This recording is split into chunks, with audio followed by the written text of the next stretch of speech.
शुकशौनक भीष्मदाल्भ्याम् रुक्माङ्गदोद्धावशिष्ठ विभीषणादीन् पुण्यानिमान् परम भागवतान् नमामि। जय राधे राधे जय राधे जय श्री राधे।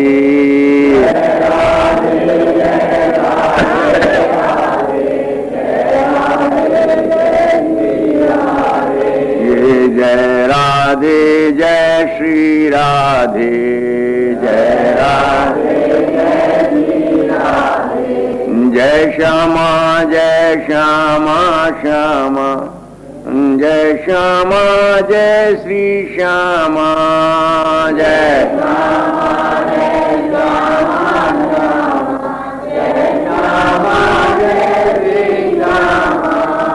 राधा वल्लभ कुंज विहारी मुरलीधर गोवर्धन धारी। राधा वल्लभ कुंज विहारी मुरलीधर गोवर्धन धारी। जय जय श्यामा जय जय श्याम, जय जय श्री वृंदावन धाम। जय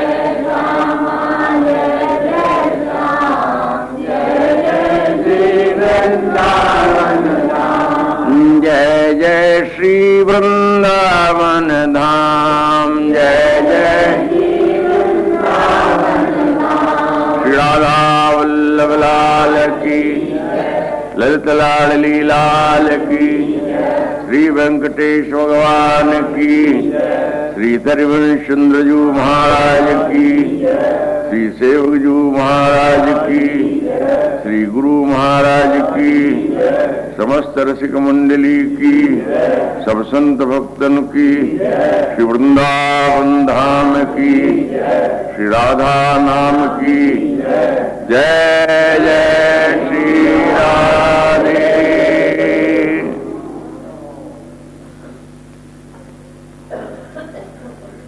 वृंदारण्य निकुंज सीमनि नव प्रेमानुभाव भ्रमद भ्रूभंगी लव मोहित ब्रजमणिर्भक्तैक चिंतामणि सांद्रानंद रसामृत स्रवमणि प्रोद्दाम विद्युल्लता कोटि ज्योतिरुदेति कापिरमणि चूड़ामणिर्मोहिनी।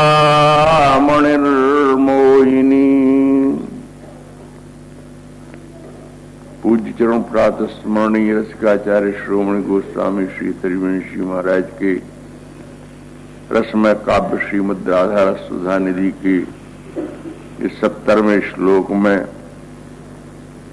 स्वामिनी को मणि रूपा वर्णन किया। पहला परिचय दिया वृंदारण्य निकुंज सीमनी। जिस स्वामिनी को यहाँ चूड़ामणिर मोहनी रमणी नाम चूड़ामणिर, जितनी ब्रज की बालाएं हैं उनमें सर्वोपरि शिरोमणि, ब्रज नव तरुणी कदम्ब मुकुटमणि, श्यामा आज बनी, नख सिखलो अंग अंग माधुरी मोहे श्याम धनी। ये दोनों भाव इसमें 2 चरणों में आ गए। भ्रूभंगी लव मोहित ब्रजमणि, जिसने अपनी भ्रुकुटी की भंगिमा से ब्रजमणि श्री लाल जी को विमोहित कर लिया है। जो वृंदारण्य के निकुंज मंदिरों के मध्य में विशिष्ट कुंज में विराजमान है और जिनमें नव नव प्रेमानुभाव प्रकट होता है, और उस प्रेमानुभाव से जब उनकी भ्रुकुटियों में नर्तन होता है, भ्रू की भंगिमा जब प्रकट होती है, जिसकी लव मात्र से मोहित हो जाते हैं ब्रजमणि। ब्रजमणि प्रसिद्ध हैं। ऐसी जो नित्य रूप लावण्य धाम नव नव हाव है किशोरी हैं, वो भक्तों की भी चिंतामणि है। पर इनके भक्त सामान्य नहीं हैं। भगवान के भक्त तो बहुत भावों के हैं, पर इनके तो गिने चुने भक्त हैं, या तो भक्त ठाकुर जी हैं या फिर सखियां हैं। उसके पश्चात भूतल पर वे रसिक हैं जिनको तेभ्यो महद्यो न कहा गया। उनके लिए चिंतामणि है, जो उनका इच्छित है वो देने वाली है। पहले भी एक जगह और मणि के रूप में स्वामिनी का वर्णन किया गया है, शायद 25वां या 26वां श्लोक है। चिंतामणि प्रणमताम ब्रजनागरीणाम चूडामणि कुलमणिर्वृषभानु नाम शा श्याम काम वर्षांत मणिर्निकुंजय भूषा मणिर हृदय संपुट सन मणिर्ना। प्रणमताम शरणागता नाम, जो इनको अपने आप को समर्पित कर चुके हैं, शरण हो गए हैं, जो प्रणाम करते हैं, ऐसे प्रणाम करने वाले, नमन करने वाले, शरण में आने वालों के लिए ये चिंतामणि है। चिंतामणि का स्वरूप है जो इच्छित हो सो दे दे। इतनी बड़ी फैसिलिटी, इतना बड़ा उदार भाव प्रणयी जनों के लिए, प्रणाम करने वालों के लिए। बोले इन चरणों तक प्रणाम पहुंचाने वाले लोग थोड़े होते हैं, और लोग जाने कहां कहां प्रणाम करते हैं, ये दिशा ही नहीं सूझती है जहां ये विराजमान है। यस्या कदापि वसनांचल खेल नोत्थो धन्याति धन्य पवनेन कृतार्थमानी योगींद्र दुर्गम गतिर मधुसूदनोपी तस्या नमोस्तु वृषभानुभुए भूवो दिशेपी।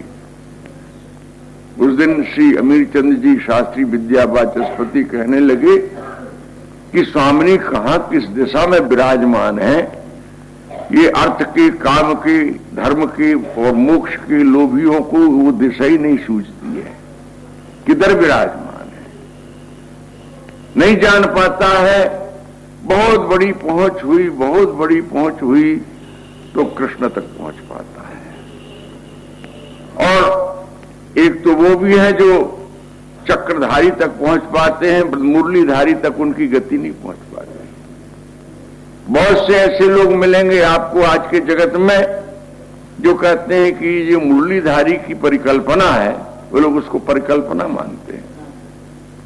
ब्रज की केली करने वाले नटखट, नटवर और चीर चोर, माखन चोर, चित चोर, बोले ये सब भावुक लोगों की भाव कल्पना है। श्री कृष्ण का रूप तो वहीं से प्रारंभ होता है जहां से उन्होंने जरासंध के साथ लाल ठोकी है। वो राजनीति के क्षेत्र के लोग हैं, उनके अंतर में नहीं आता कि कोई कृष्ण का ऐसा भी रूप है। अभी कल ही पंडित श्रीनाथ जी शास्त्री भागवत कथा कह रहे हैं, उनके यहाँ 1008 के 108 भागवत हो रही है। कह लगे हमको, हम चलते चलते सुन लिया हमने। एक आर्य समाजी कहने लगा तुम्हारी भागवत तो गप्प ही गप्प है। बोले नहीं नहीं, गप्प हमारी भागवत में नहीं है, गप्प तो गंगा जी की गहराई में गप्प। उन्होंने उत्तर दिया दूसरों को, बोले गप्प तो होता है गंगा जी की गहराई में, जमुना जी की गहराई में, काली दह में जाओ तो गप्प, दशा सुमेध घाट में जाओ तो डूब जाओ गप्प। बोले गप्प तो वहां होती जहां डूब जाते हैं, भागवत की गप्प दूसरी है। तुमने अभी भागवत में प्रवेश नहीं किया है। तो कृष्ण की जो ललित रूप की मधुर कल्पना है, कल्पना नहीं है, एक लीला अवतार है, ये बिरले किसी रसिक के हृदय में आते हैं। ये गौर श्याम को चरित एकोना बिरले रसिक चीने रस पुण्य रूप सवादिन वृंदावन हित द्वय बपु कीने। ये रस की चीर कुंज थल उपजी दृग के करण्य बटोरे समुझ समुझ मुस्कात रस छके पुण्य पुण्य ग्रीवा ढोरे। ये जुगल का आस्वाद्य रस है, ये रसिकों का आस्वाद्य रस है, ये वृंदावन की निकुंज सीमा के अंतर्गत है। यहां उनके लिए चिंतामणि है, क्योंकि किशोरी जानती हैं कि ये लोग अनर्गल याचना वाले लोग नहीं हैं। बिहारी जी के दरबार में जितने ये याचक लोग पहुंचते हैं, जिनको दर्शनार्थी पुण्य लाभ लेने वाले, बुरे नहीं है, सब बंदनीय है। तथापि उस जगह पर पहुंच करके जिनको सुख दुख भुगतो देह नहीं कुछ संक है, स्तुति निंदा करो राव चह रंक है, परमारथ व्यवहार बनो के ना बनो, अंजन होए मम नयन रसिक भगवत सम। निष्कामी बिरले किशोरी के चरणार बिंद तक पहुंचते हैं तो उनके लिए उनका दरबार बड़ा उदार है। कितना उदार है वो जानती हैं कि ये सिवाय हमारी चरणों की प्रीति रति के अन्य कुछ याचना करने वाले ही नहीं है। पर ये देश कहां है?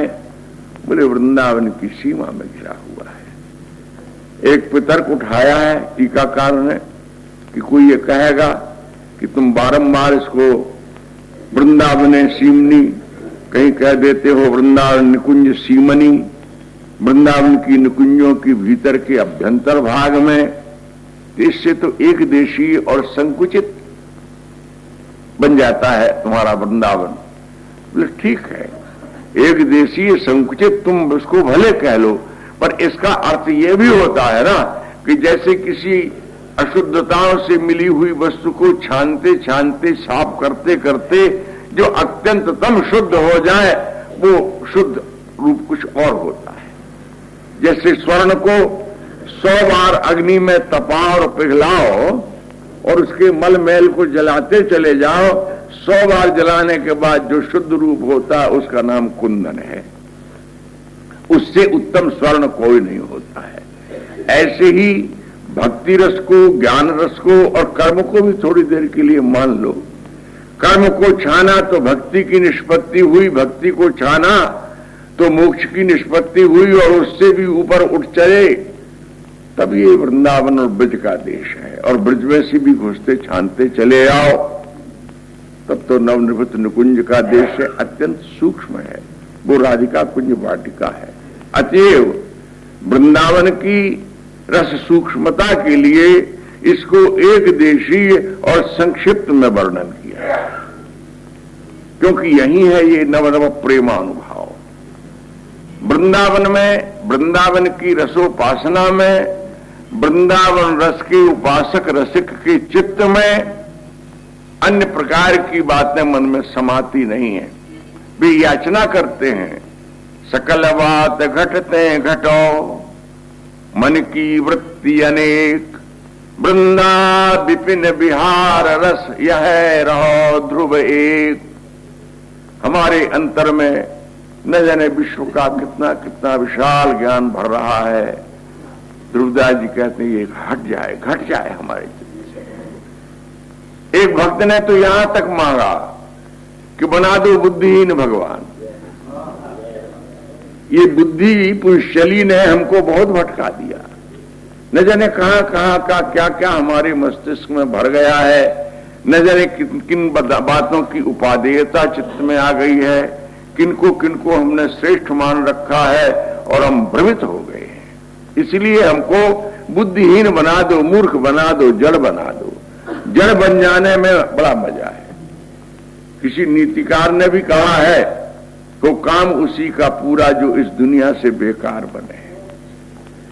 तो जगत के व्यवहार से, जगत की स्मृतियों से, जगत के कर्तव्य धर्मों से जब तक हम मुक्त नहीं हो जाएंगे, हमारा चित्त रिक्त नहीं हो जाएगा, तब तक ये नवनो प्रेमानुभाव प्रकट होना बड़ा मुश्किल है। सजातीयता चाहिए।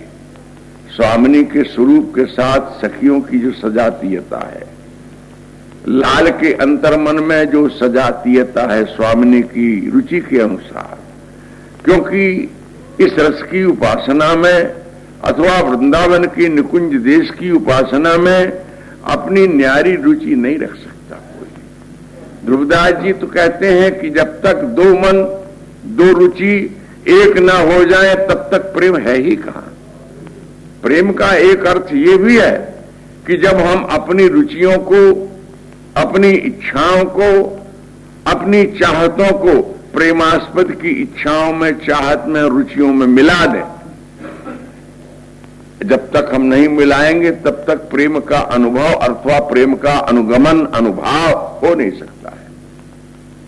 तब एक रस प्रकट होता है। किशोरी में जो नवनव प्रेमानुभाव प्रकट होता है और तब उनकी भ्रुगुटी भंगिमा होती है। एक जगह हरिवंशी महाराज ने प्रकट किया ना, नागरी नागरी नवल नागर किशोर मिली, कुंज कोमल कमल दलन सिज्जा रची, गौर श्यामल अंग रुचिर तापर मिले, सरस मन नील मन मृदुल कंचन खची, सुरत नी बीडी बंध हेत पिय, और माननी प्रिया की भुजन में कलह मोहन मची, सुभग श्रीफल उरज पाश पानी परसत, तब रोष हुंकार गर्भ दिग भंगिमा, भामिन लची जा तन के स्थित हो गई, सुप्रियतम संकुचित हो गए। तो ये जो भ्रूभंगिमा प्रकट होती है, कभी रोष से हो जाती है, उसको भी प्रेम मिश्रित रोष से हो जाती है, और जब विशुद्ध प्रेम और रस से भंगिमा प्रकट होती है तब तो कुछ कहने नहीं बनता है। कहते हैं पूर्ण भ्रुकुटी भंगिमा से नहीं, उसके लव मात्र से मोहित हो जाते हैं ब्रजमणि। ऐसी जो ब्रजमणि श्री लाल जी को मोहित कर लेने वाली है, ब्रजमणि मोहित होते हैं। आपको ये बात सामान्य मालूम होती क्योंकि अनेक बार सुनी हुई है, समझी हुई है, पर ब्रजमणि के स्वरूप को पीछे जाकर के जितना श्रवण किया है, मनन किया है, पठन किया है, शास्त्रों को देखा है, उस सब में यही एक सिद्ध हुआ है कि ये वो है ब्रजमणि जिसने सबको अपने प्रेम प्रकाश से ज्योतिर्मान बना दिया, सबको पराजित कर रखा है। सबका एकमात्र जीवन है, ध्येय है, लक्ष्य है, और ऐसा है जो चित्त से हट नहीं सकता है। यानी श्री कृष्ण के स्वरूप को जब तक उपासक अपने अंत में, अपने अंतःकरण में सर्वोपरि रूप से स्थापित नहीं कर लेता है, तब तक किशोरी के चरणारविंद अथवा उनके मनुष्य रूप को पहचानने में बड़ी कठिनाई है। तो ऐसा जो समस्त ब्रज का ब्रजमणि है, ब्रज का प्राण है, और ये ब्रज उन सारे विश्व का प्राण है, क्योंकि मूर्तिमान रस इस ब्रज में ही अवतरित है, इस ब्रज में ही कीड़ा परायण है। यहां पर निगम और लोक की मर्यादाओं को दरकिनार करके विशुद्ध प्रेम का विलास प्रकट होता है। इसलिए ब्रज और ये वृंदावन और इसका वह मणि, जो इसका अधिकारी है वो इसकी ओर आगे बढ़ता है। और ऐसे जो भक्त हैं, हम ब्रजमणि को ही सबसे पहला प्रिया जी का भक्त मानते हैं। वृंदावन के हम क्यों मानते हैं? वृंदावन के आचार्यों ने माना है। यद्यपि हमारे दो नेत्र हैं और दोनों समान हैं, पर इतना अंतर तो है कि एक प्यारी महबूब है, प्यारो आशिक जान। प्रेमास्पदा है, आशज्य है स्वामिनी, और आसक्त है प्रियतम। इसीलिए तो पलकन की कर सोहनी, देत कुंवर ते कुंज, ना जाने कहां बैठी हैं नवल छबीली पुंज। आगे ललिता पाछे श्यामा, ता आगे पिय मार्ग फूल बिछावत जात, कठिन कली बीन बीन न्यारी करत, प्यारी के चरण कोमल जान सकुच गढ़वेई डरात, दीरघ लता निवारी करंसो, निरख रहत पद पल्लव पात, सूरदास मदन मोहन पिय की अधीनताई, देखतरी मेरे नैन सिरा।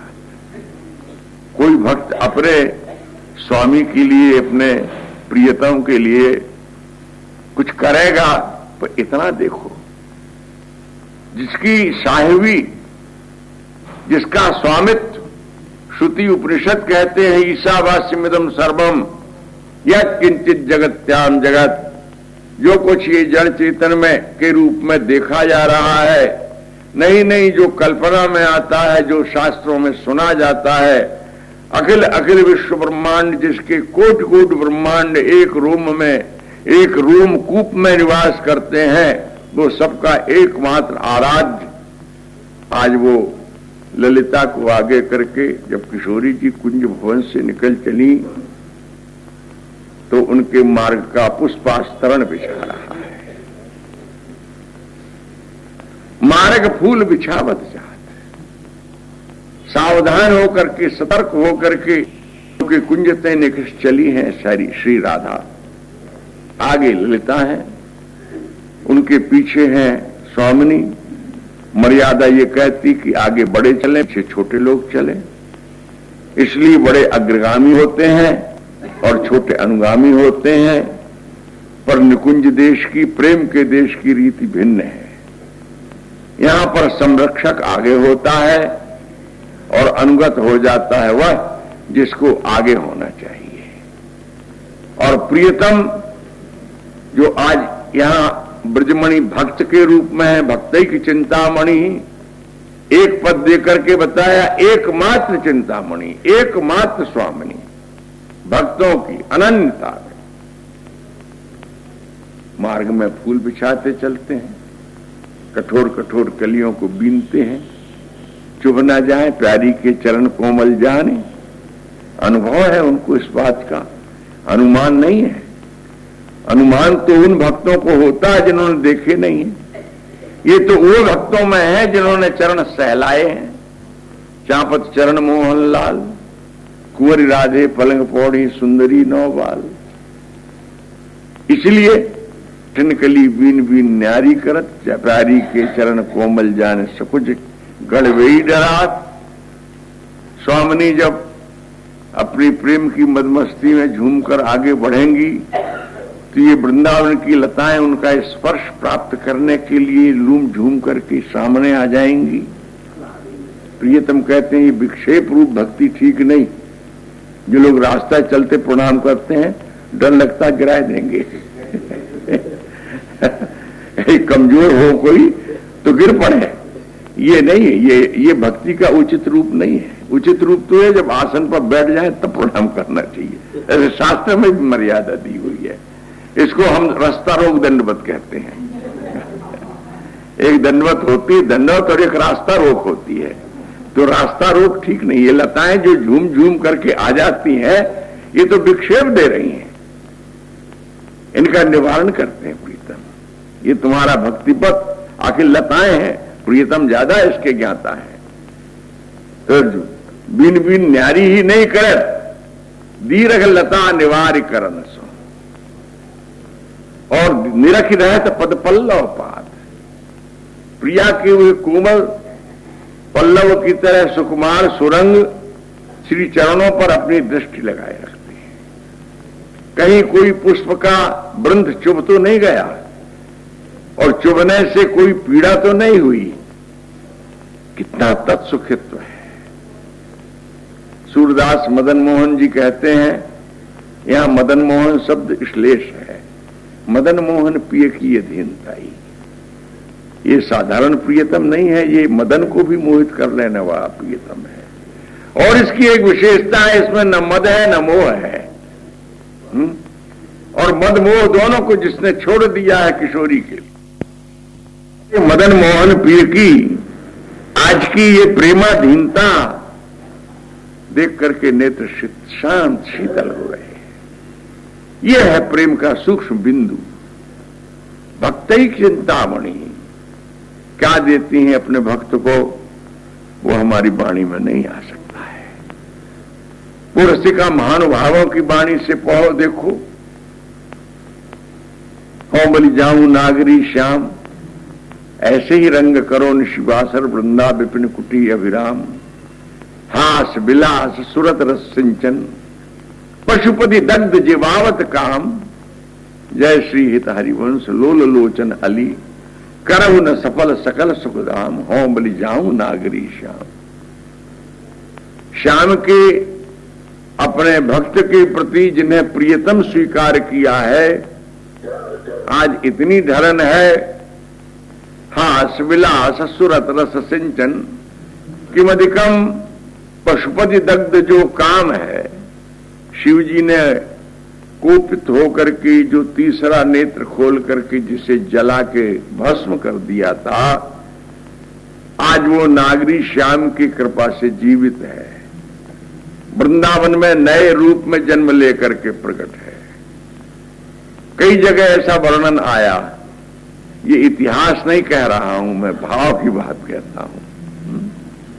जहां कोटि कोटि मदन निकुंजों को संवारते रहते हैं। मदन की संपूर्ण सेना पर यहां दिव्य मदन है, ये दिव्य देश है। इस प्रेम देश में किशोरी अपने प्रेमास्पद प्रियतम को, वे प्रियतम जो आज भक्त बन गए हैं, सेवा परायण हो गए हैं, उनके लिए अपनी उदारता का द्वार खोल दिया है।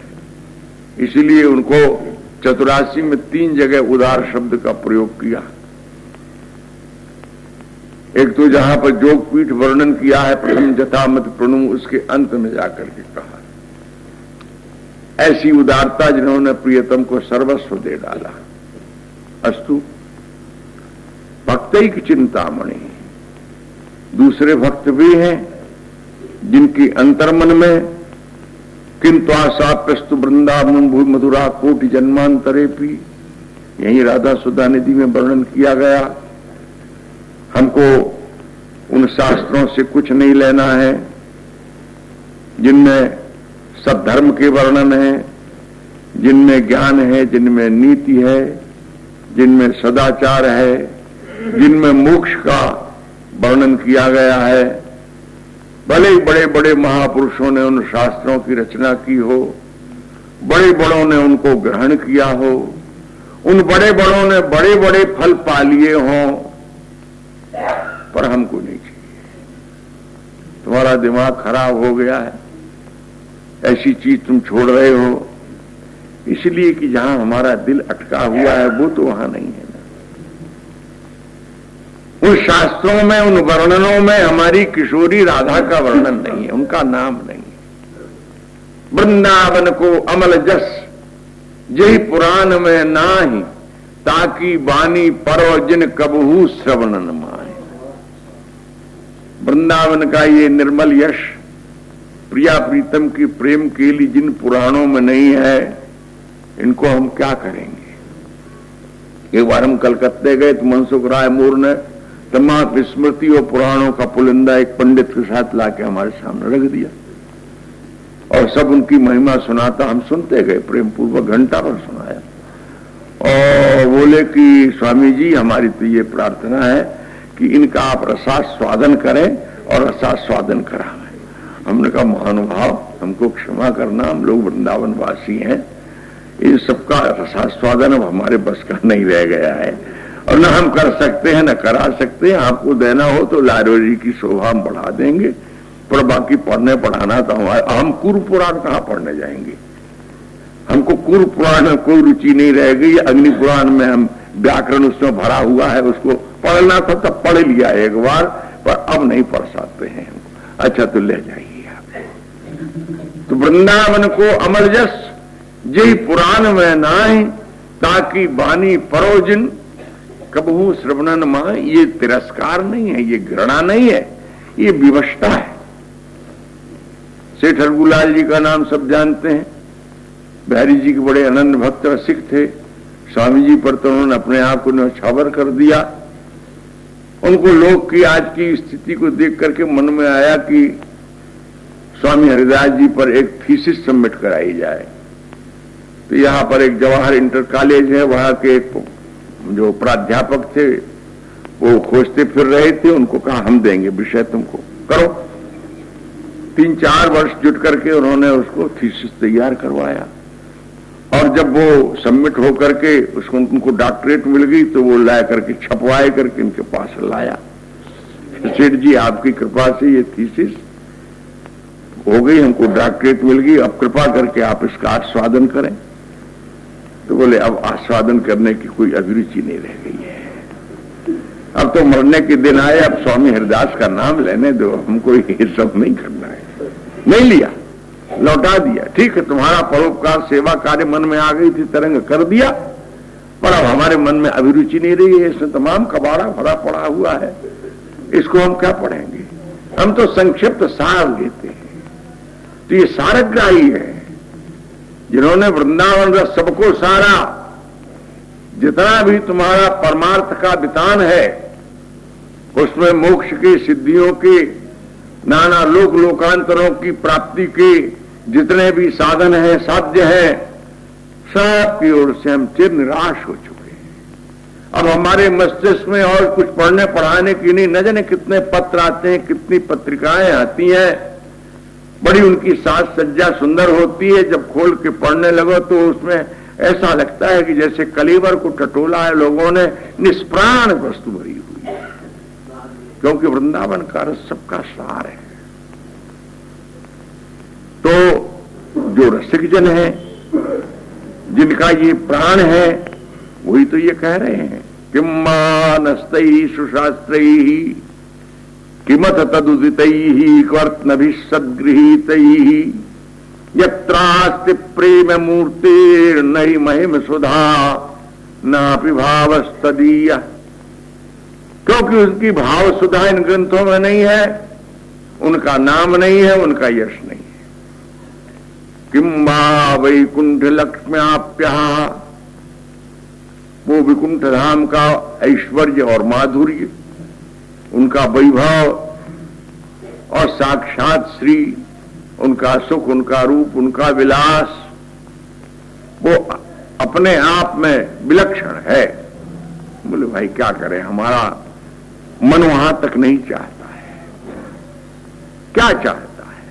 किंतु साप्तस्तु वृंदावन भुवि मधुरा कोटि जन्मांतरेपि। इस जन्म में मिले तो, अगले में मिले तो, ना मिले तो, कोटि कोटि जन्मों के पश्चात भी मिले तो, ना मिले तो, अब तो हार चुके हम अपने आप।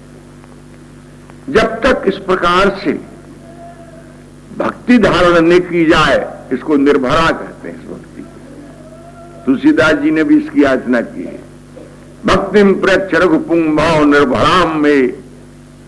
किसी ने कहा तुम ये राम का जो नाम लेते हो ना, ये तो राजा दशरथ के पुत्र थे, ये भगवान तो थे नहीं। तो उन्होंने कहा दशरथ सुख तो अति भलो पर ब्रह्म बड़ भाग। मैं तो दशरथ के पुत्र पर ही मर मिटा हूं। तुम कहते हो ये पर ब्रह्म परमात्मा है, बड़े भाग्य की बात हो गई, तब तो सोना में सुगंध हो गई। तुलसी चाहत जन्म भरे राम चरण अनुराग। ऐसे ही एक भाव साकेत नाम के ग्रंथ में मैत्री शरण गुप्त ने लिखा है। वो कहते हैं कि राम